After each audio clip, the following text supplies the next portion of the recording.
안녕하세요. 오늘은요, 저희가 이렇게 요리책 소개를 해드리게 된 계기가 된 책입니다. 소금, 지방, 산, 열입니다. 넷플릭스를 보고 있었잖아요. 이 요리에 대한 다큐멘터리가 있더라고요. 바로 3인의 소금, 지방, 산, 열. 쭉 보다 보니 출연자의 동명의 책을 기반으로 만든 다큐멘터리였어요. 궁금해서 검색해보다가 읽게 되었습니다. 근데 이게 어떤 책이길래 이걸 기반으로 다큐멘터리까지 찍게 되었을까? 우리도 이걸 보면서 이런 책을 만들 수 있을까? 하는 생각에 궁금함이 굉장히 많이 생겼었죠. 책은 어떤 내용인가요? 요즘에 아무래도요, 저희가 저염저당에다가 저칼로리 건강식 등이 화두가 되다 보니까 소금 덜 넣고 설탕도 덜 넣고 육식도 좀 덜 하자, 아무튼 덜 먹고 덜 넣는 게 요즘의 키워드인데요. 제목에 떡하니 소금, 지방, 산, 열 이렇게 딱 들어가 있는 게 저는 특이해 보였어요. 이건 요리하는데 요리의 4요소를 저자가 정한 거예요. 적절한 소금과 최상의 지방에 산을 더해가지고 이 요리에다가 균형을 맞추고 최적의 열원으로 적정 시간 가열을 하면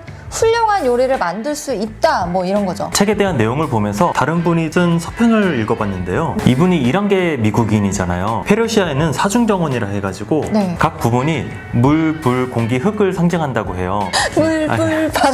우리가 3을 완전한 숫자로 보는 것처럼 이 저자 같은 경우는 그 4가지 원칙이라는 게 뭔가 무의식 중에서 드러난 게 아닐까. 원래는 셰프가 아니라고 하시죠. 맞아요. 이게 재밌는 게 샌프란시스코의 맛집인 셰파니스? 환상적인 식사를 하고 나서 이분이 거기에 계신 셰프님한테 저 여기서 일하고 싶습니다 이렇게 요청을 해가지고 처음 요리에 이렇게 입문을 하셨다고 해요. 오랫동안 일하신 분이라 하더라도 이렇게 책을 쓸 거라고 생각을 못 하신 분들이 더 많았을 텐데. 맞아요. 이분이 30대 후반이었는데 그 나이에 본인이 생각하는 이 요리 원리를 정해가지고 뭔가 이렇게 하나하나 썼다는 게 대단한 것 같아요. 저도 요리를 하는 사람이지만 겁이 나거든요. 근데 이런 부분에 대해서 겁내지 않고 정리해서 말할 수 있는 것도 부러운 점인 것 같아요. 요리의 4가지 원리 동의하시나요? 동의하는 부분도 있어요. 간이 덜 되었다가 이제 건강하다가 아니라 맛이 부족하다고 생각을 하거든요. 지방은 음식의 풍미를 이렇게 결정하는 데 있어서 큰 부분을 차지를 하고요. 산 같은 경우에는 요소 중에서 중량감 같은 경우는 조금 떨어지지만 맛을 변주하는 데 큰 역할을 하고, 열은 요리를 완성하는 데 중요한 역할을 하잖아요. 다른 것보다 이런 원리를 중심으로 알려준 이유가 레시피가 물론 중요하긴 하지만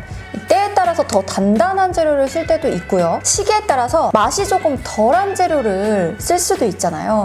식재료가 이 공장에서 나온 것이 아니기 때문에 정확한 규격이 있지 않은데 이 조리 원리를 알면은 조금 달라지는 부분을 훌륭하게 보완을 해서 맛있는 요리로 만들 수 있다는 의견, 그 점이 너무 좋았습니다.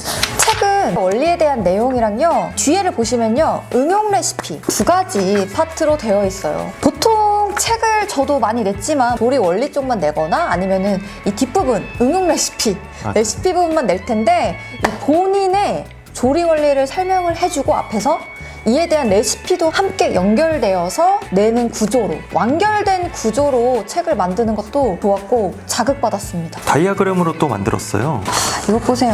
이렇게 굉장히 뭔가 정리를 잘한 사람 같아요. 네, 이렇게 뒷장도 그 나라별로 세계 맛 해가지고 어떤 향신료를 가장 많이 쓰는지 구분을 해놨어요. 다큐멘터리에서 마지막 부분에 나오신 분이 그냥 친구가 아니라 일러스트레이터. 맞아요. 친구인가 했어요. 너무나 자연스럽게 집에서 같이 막. 그 일러스트레이터 덕분에 책이 딱딱하지 않고 뭔가 되게 말랑말랑한. 비싼데, 그리고 두껍고 내용 자체도 조리 원리가 들어가는데 이렇게 일러스트를 써도 되나? 라는 생각이 살짝 들었지만 읽히기도 또 좋은 것 같기도 하고요. 그죠? 근데 3만 원이 넘는 책 치고는 뭔가 동화책 같은 느낌, 그런 느낌 좀 들지 않아요? 아니면은 레터링 책 아세요? 색칠하는 거 약간 그런 느낌도 없지 않아 있었죠. 영상을 보면서 정말 다양한 소금이 있었잖아요. 맞아요. 우리가 또 질렀죠. 말던 소금을 또 샀죠. 맞아요. 우리나라에서는 소금이라고 하면은 히말라야 솔트, 핑크솔트 많이 쓰잖아요. 더하면은 그 저염 소금. 네, 저염으로 된 더 다양한 소금이 있다는 거를 제가 알게 되었어요. 이 말돈 소금 같은 경우에는 그 영국의 말돈 지방에서 나온 소금인데요. 신한 소금 같은 거네요. 약간 그쵸. 지방, 나온 지방 이름을 붙여서 말돈 소금. 설명처럼 짠맛이 조금 덜하고요. 결정이 조금 신기하게 네모난 모양이었고, 어떻게 보면은 약간 얼음 알갱이를 부순 듯한 느낌이라고 해야 되나요? 자, 책의 총평! 요리의 원리와 응용이 충실히 쓰여진 책입니다. 책을 쓸 때 외국 분들 중에서는 뭐 요리학교 나오신 분들이 많이 있었는데 이분은 요리학교에서 시작하지 않고 현장에서 직접 부딪혀가면서 익히고 정립한 이 저자만의 생각에 공감을 할 수가 있었고요. 요리에 대해서 이 책을 통해 머리와 손으로 접근할 수 있겠다는 생각이 들었습니다. 이 책이 두껍긴 하지만 네. 그림이 많고 그리고 또 간간히 저자의 유머가 있거든요. 초콜릿이 있으면은 초콜릿들이 점점 사라지고 마지막에는 자기가 먹었다. 그런 내용도 있어요. 웃음이 나오는 그런 책이었습니다. 그럼 우리 다음에 또 좋은 요리책을 쏙쏙 소개해드리겠습니다. 감사합니다.